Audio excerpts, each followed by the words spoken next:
Whether you're navigating the stormy seas of a partner's mood swings or just seeking ways to bring a little more peace and understanding into your home, this episode is for you. As witches, we know that magic can't solve every problem, but it can help create harmony, foster compassion, and strengthen our relationships. Hola witches and magical friends, I'm Michael Blackthorn, your host, and welcome to another episode of Not Every Witch. I really should have said I'm your host, Michael Blackthorn, whatever. We're not even going to edit that out. Fuck. Today we're diving into a topic close to many hearts, crafting a spell to calm a partner's mood swings. Relationships can be challenging, especially when emotions run high, but with a little magical support, we can ease tension and promote understanding. This isn't about control, far from it. It's about using our craft to nurture the bonds that matter most. In this episode, we'll explore herbs, crystals, and candles that can help stabilize moods and enhance compassion. Plus, I'll share a powerful ritual you can adapt to your needs. Ready to work some magic? Well, let's get started. And honestly, before we even get started, this episode was birthed out of a necessity. A client of mine, you know, we'll talk about this a little later as well, but a client of mine was going through something, and you know, the environment of their household was just a little too chaotic. And they were trying to do their part, but also wanting, you know, their partner to kind of calm and see things from a more like understanding and collected space. And so we came up with something that they could use to facilitate that. And so that's what this was inspired of. Here we go, my friends. The foundations of compassion magic. Ethics in spellwork. As witches, we often walk the fine line between influencing energy and respecting autonomy.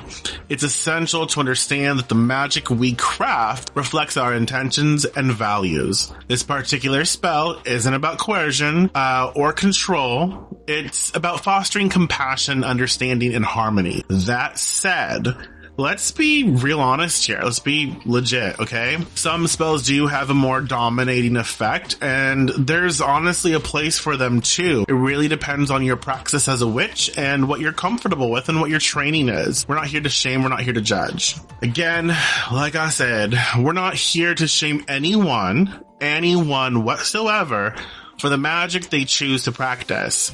Every witch must decide for themselves what feels right and necessary in their situation, whether you're casting a spell to calm a storm or harnessing one to protect yourself. The key is understanding your boundaries and aligning your craft with your intent. Ethics in spellwork is not about universal rules.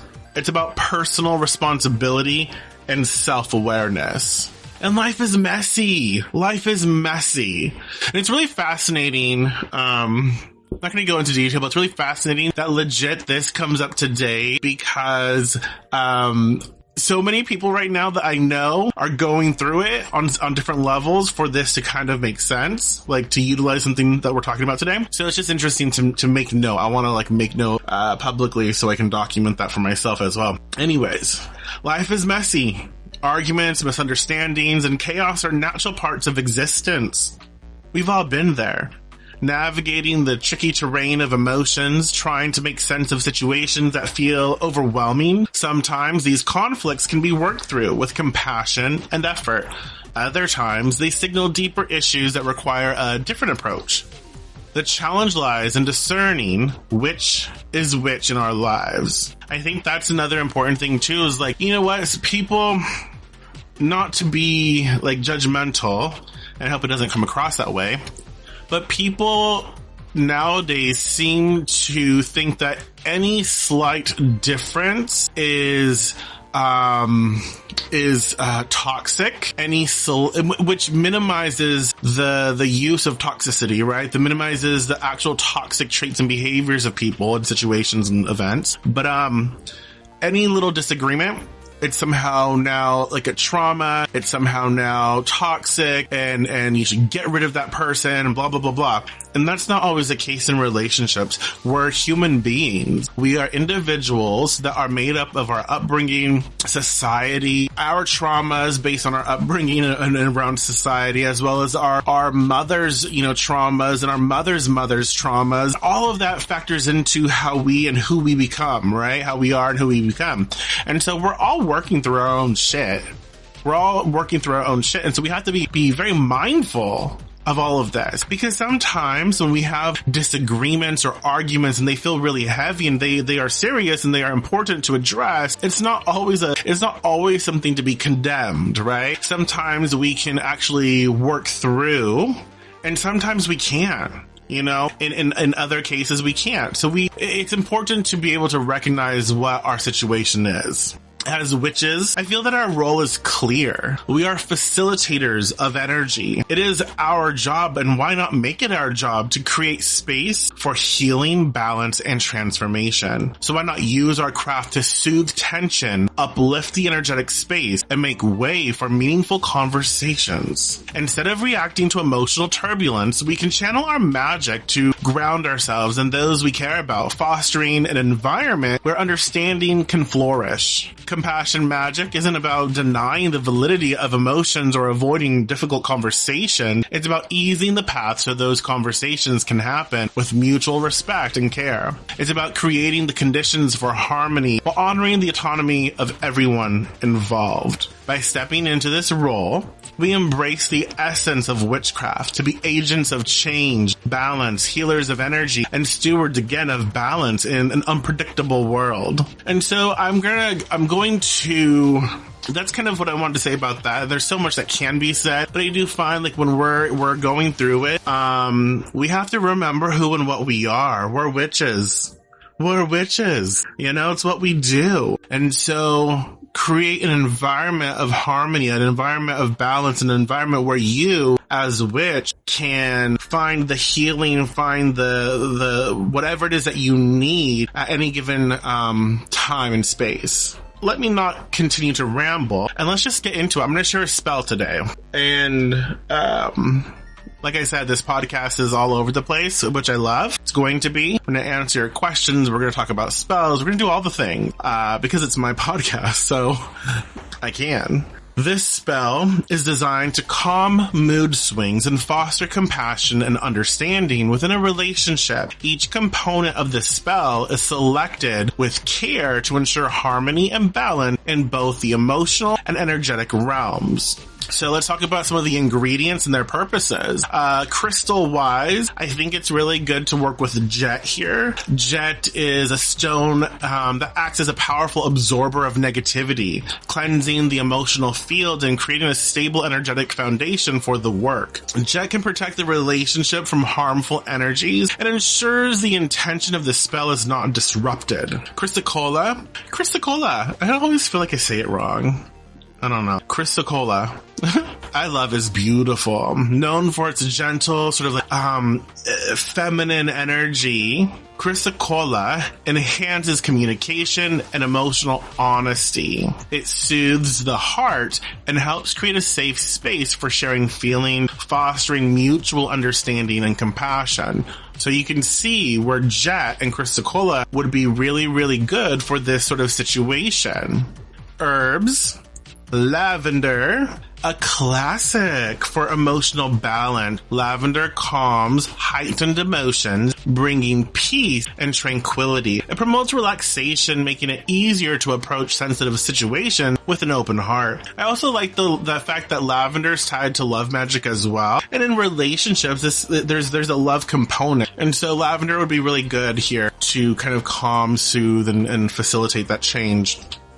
Basil. Beyond its culinary uses, basil carries the energy of love and protection. It's associated with like familial and platonic love, fostering understanding and harmony within relationships. So it's kind of like that glue that tackles all the different aspects of relationships. Like, let's bring it all together. Let's synergize. Let's harmonize. I like that. And it gives good luck here as well. Damiana, Though often used in love and lust magic, and is really good for that, Damiana's role here is more nuanced. When paired with lavender and basil, it channels its stimulating properties into fostering emotional ease and balance. Together, they create a harmonious energy, ensuring that passion and love coexist with calm and stability. Candles. So you're gonna have like 3 candles for this spell. A blue candle, okay, represents peace, tranquility, and emotional healing. It sets the tone for the spell by anchoring the energy and calmness. You're gonna have a pink candle. Pink symbolizes compassion and unconditional love, encouraging emotional connections to deepen. You're gonna also have a yellow candle. Yellow represents clarity and positivity, helping to illuminate misunderstandings and bring optimism into the relationship. You know what? Anytime I say yellow, I think of like, this just always stands out to me. I can't remember where I read it or whatever. They're doing information on like Taco Bell and why Taco Bell used to have like this, or a lot of fast food places have a lot of yellow. Yellow, when we see yellow, we get hungry or we have this craving for something. Like yellow, brings that out in us. And so I like that for yellow here. It's like, oh, we have a desire. We have this call to be clear, to be positive, and to heal. So I like that factor. I'm gonna give you a recipe right now for like a love reconciliation oil for communication. You could, again, we're gonna dress our candles, so you can use your favorite reconciliation oil if you have one, or make one. Here is one that I have for you. Oh my god. I can't talk. To enhance the energy of reconciliation, communication, and understanding within this spell, I highly recommend utilizing reconciliation oil. I love reconciliation oil, okay? It's designed to amplify the spell's focus on soothing emotional turbulence while fostering open, heartfelt communication. And so here, the ingredients for this are cinnamon. Cinnamon stimulates passion and warmth. It also helps to move things, kind of speed things up or get things to move. So it encourages the rekindling of emotional connections and fostering a positive atmosphere for communication.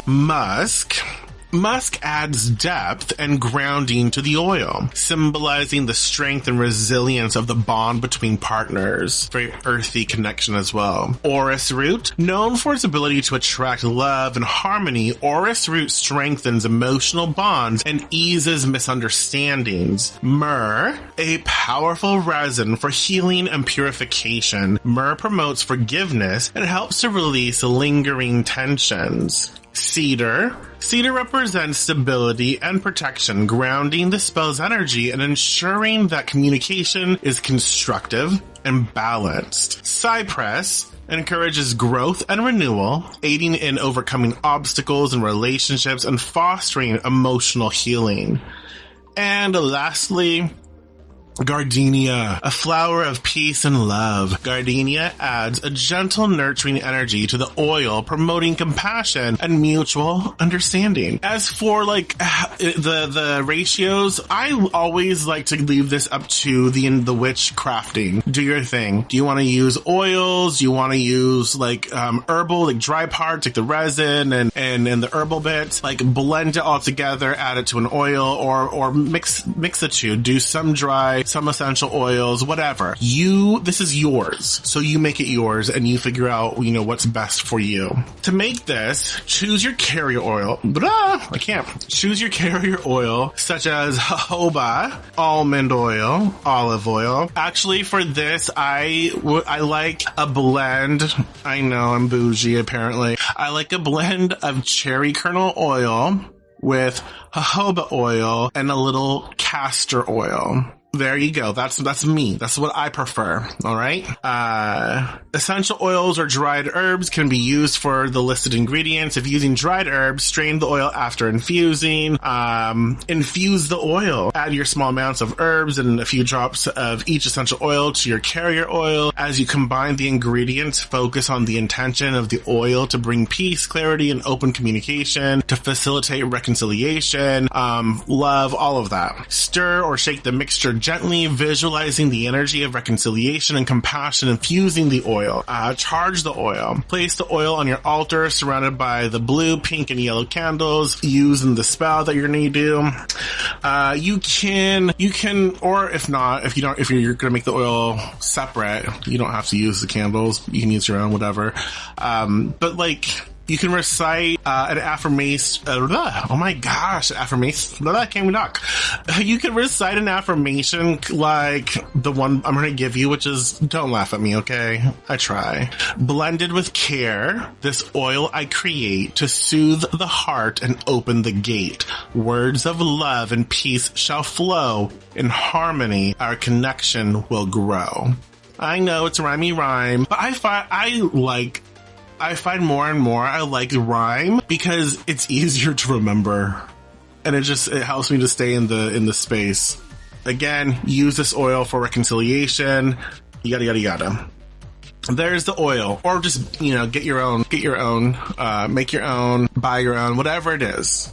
There's that. So now let's talk about our setup. Our setup, number 1, set your sacred space. So begin by cleansing the area with smoke from your dried lavender, or maybe Palo Santo, or you want to do frankincense and myrrh, you want to do some rosemary, whatever, like cleanse your space. Or even do like a basil infused water spray.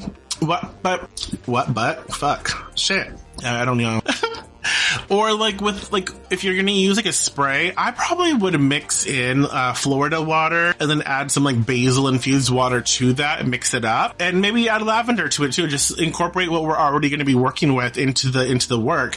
But yeah, I would use some Florida water and all the other things. And this can remove any lingering negativity and prepares the space for intentional work. Arrange the ingredients on your altar or workspace. Place a small bowl filled with lavender, basil, and damiana at the center to anchor the spell's energy. Prepare your candles. Okay, all right. So this is where you're going to dress. This is where you're going to dress your candles with oil, with your reconciliation oil. And my friends, I will continue to say this. Do not fucking oversaturate your candle with oil. That's just gross. You really need just to dab your finger, a little dabby dab, and then lightly dress the candle with the oil. All right? All right. So once you do that, you're going to dress the blue, you're going to dress the blue candle, like lightly dust it with a touch of basil to invoke calm and balance in the relationship. Then you're going to lightly dust the pink candle with lavender to channel compassion and understanding. And then you'll lightly dust the yellow candle with damiana to bring clarity and promote an optimistic perspective. 3, invoke compassion. So call upon your deities, your guide, or the universal energies of love and peace. Visualize a warm, soothing light enveloping the space, filling it with harmony and all the good things that you desire, right? There you go. You get to customize it to your need. Friday would be a really good day to do this, like Friday, the day of Venus. It really would. Light the candles in the following order. Yes, we have rules, bitch. Blue, start with peace. Pink for compassion. And yellow for clarity. With each flame, feel the energy of the corresponding intention radiating outward. Now this is the urban crystal activation. Hello. So take the jet and Chrysocolla in your hands, close your eyes, and breathe deeply, focusing on your intent. Say something like, jet, absorb all that disturbs. Chrysocolla, soothe and calm with your gentle words. Together, balance, heal, and protect. May love and peace take full effect. Place the crystals into a small sachet along with a pinch of lavender, basil, and damiana. Energy projection. Step 5. Sit with the sachet in your hands. Visualize your partner surrounded by a soft glowing light. Imagine this light calming their energy, bringing clarity to their thought, and fostering a sense of peace within their heart. To be honest, it would be really good to visualize like a golden light, a golden, a green, and a pink light. I would suggest that, but do what you feel is right. You want to see their aura stabilizing with the colors of the blue, pink, and yellow candles intermingling around them, creating a harmonious balance. Recite the following words with intention or something like it. Create your own. This is just an example. With love, I weave this spell to soothe, to calm, to quell. Compassion blooms, understanding grows, harmony flows, where this magic goes. With love, I weave this spell to soothe, to calm, and to quell.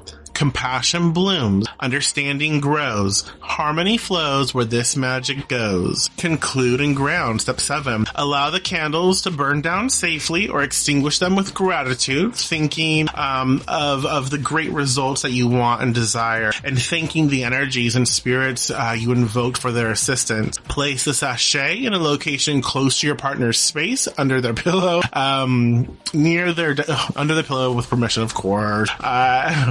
Or not, near their desk or a shared living area to maintain the spell's energy. You could actually create a love altar for you if you want, if it's, if that's something you're able to do, or a bowl that is just beautiful. It has like beautiful crystals or flowers or whatever. You can put the sachet there as well. Just something in a prominent space. And that's it. That's it, my friend. That's the spell. And you can customize this so much. Like on your candles, you could inscribe sigils, whether they're sigils that represent you and your partner, or they're sigils like the Mercury glyph to facilitate better communication, maybe Venus glyph to open the heart space for love, or if you have any other glyphs or sigils of power that you want to use for that, put it on the candle, inscribe it, make it yours. You are the witch. This is your magic. So I encourage you to do something about it. And yeah, call it good. Call it good. And heal that and communicate and be open to receiving what needs to be done. And there you go. Something to do. If you have any thoughts, questions, concerns, always comment. Always feel free to reach out. Join me on Discord. And we can talk about it more as well. But yeah, I am going to head out for a second, and we're going to step into one of our favorite pieces or our favorite segments of the podcast, which is Save Me Rosemary. And I'm a little nervous this week to see what she has to say, but let's get into it. Dear Rosemary, my roommate considers herself a witch, but kinda on the gray side. Anyway, things aren't going well, and I'm scared she's gonna put me in her sour jar. Any suggestions on how to protect myself while still in the home? I clean my hairbrush out every day. That's how paranoid I am. Dear Paranoid Polly, first off, let me ask you this. If you're not doing anything out of line, why are you so worried about retaliation?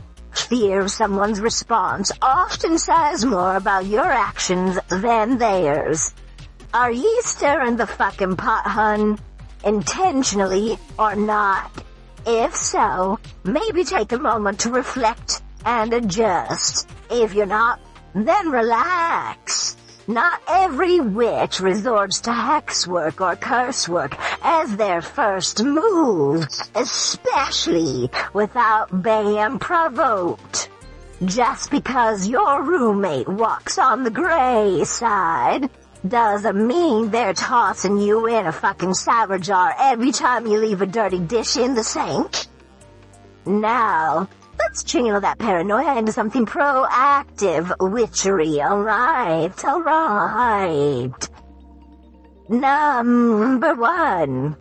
Cleanse your spice. Start with a simple cleansing ritual to set the tone. Use rosemary. Yep, my namesake. Use rosemary or juniper smoke if you're able to burn herbs.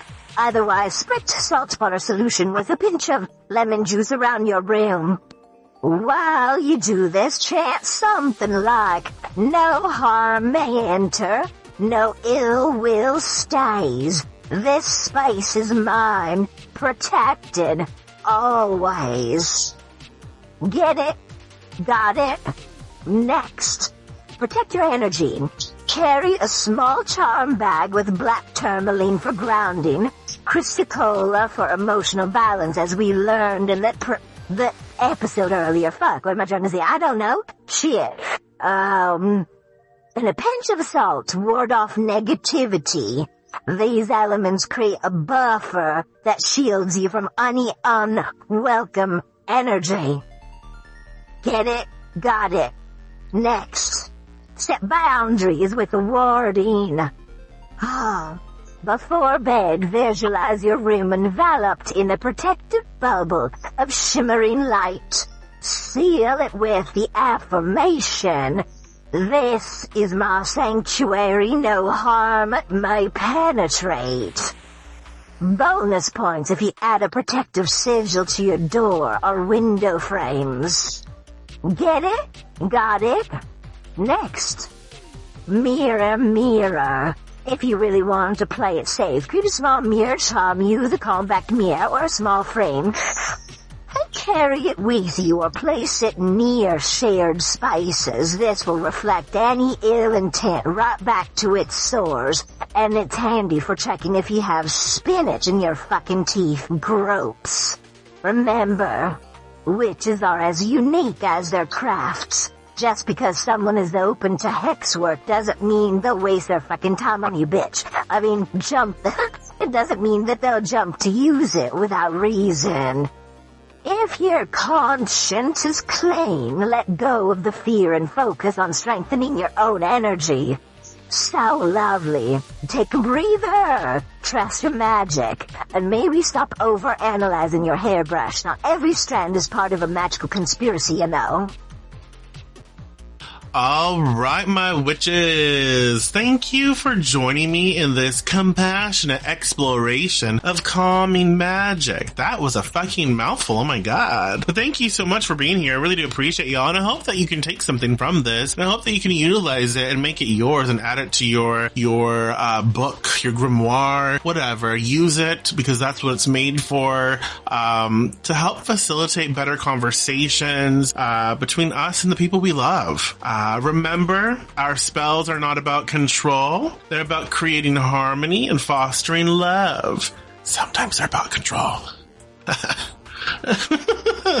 Oh my gosh. If this episode resonated, please share it with your circle and let me know how you're weaving compassion into your craft. Don't forget to subscribe and leave a review. It fuels this witch's fire. Truly it does. I really enjoy seeing what people think. And when you message me, I appreciate it, but tell the world about it. You know, let's do that. And I'll talk to y'all next week. So until then, keep your magic kind and your heart open. Be blessed.